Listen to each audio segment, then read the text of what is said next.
Big boss season 8 దాదాపు 3 వారాలు complete చేసుకుని 4వ వారంలోకి అడుగు పెట్టేసింది. 3 వారాల్లో first week Bebakka, second week Shekhar Basha, third week Abhay Naveen elimination అయ్యారు. బేబక్క ఎలిమినేషన్ లో ఆడియన్స్ అంత ఆసక్తికరంగా చూడకపోయినా కూడా శేఖర్ భాషని ఎప్పుడైతే ఎలిమినేట్ చేశారో శేఖర్ భాషది అన్ఫేర్ ఎలిమినేషన్ అంటూ అయితే ఫోర్త్ వీక్ ఎలిమినేషన్ ఎపిసోడ్ కోసం కళ్ళు కాయలు కాచేలా ఆడియన్స్ ఎదురు చూస్తూ ఉన్నారు. కారణం ఏంటంటే ఈ వీక్ ఖచ్చితంగా సోనియాని బయటికి పంపించేద్దామని బిగ్ బాస్ చూసే ఆడియన్స్ అందరూ కూడా కంకణం కట్టుకొని కూర్చున్నారు. మొత్తానికి ఆ రోజు రానే వచ్చేసింది. Sonia Bigg Boss out of stage.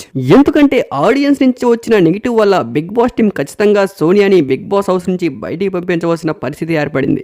Voting పరంగా చూసుకుంటే సోనియా కంటే ఆదిత్యం కొంచెం ఓటింగ్ తక్కువ ఉన్నా కూడా ఆడియన్స్ లో ఉన్న నెగిటివ్ వల్ల సోనియాని బిగ్ బాస్ హౌస్ నుంచి బయటికి పంపించేశారు బిగ్ బాస్. అయితే బిగ్ బాస్ నుంచి బయటికి వెళ్తూ సోనియాకి బిగ్ బాస్ టీం ఒక మాట ఇచ్చారు. బిగ్ బాస్ సీజన్ 8 లోకి 8th వీక్ సోనియాని మళ్ళీ రీఎంట్రీ ఇప్పించే అవకాశం ఉంటుంది అని బిగ్ బాస్ టీం సోనియాకి మాటిచ్చి బిగ్ బాస్ హౌస్ నుంచి బయట పంపించినట్టు తెలుస్తోంది. అయితే ఇప్పుడు ఎలిమినేషన్ చేయడం ఎందుకు, మళ్ళీ 8th వీక్ లో రీఎంట్రీ ఇవ్వడం ఎందుకంటే బిగ్ బాస్ హౌస్ నుంచి బయటికి వెళ్లిన సోనియా బిగ్ బాస్ లోపల జరిగే పరిస్థితి, ఎవరెవరి మీద ఎవరెవరికి ఎలాంటి ఒపీనియన్ ఉందనేది ఈ 3 వీక్స్ సోనియా గమనిస్తూ 8th వీక్ లో మళ్ళీ రీఎంట్రీ ఇస్తే బిగ్ బాస్ హౌస్ లో అనుకూలత పరిస్థితులు ఏర్పడుతూ ఉంటాయి.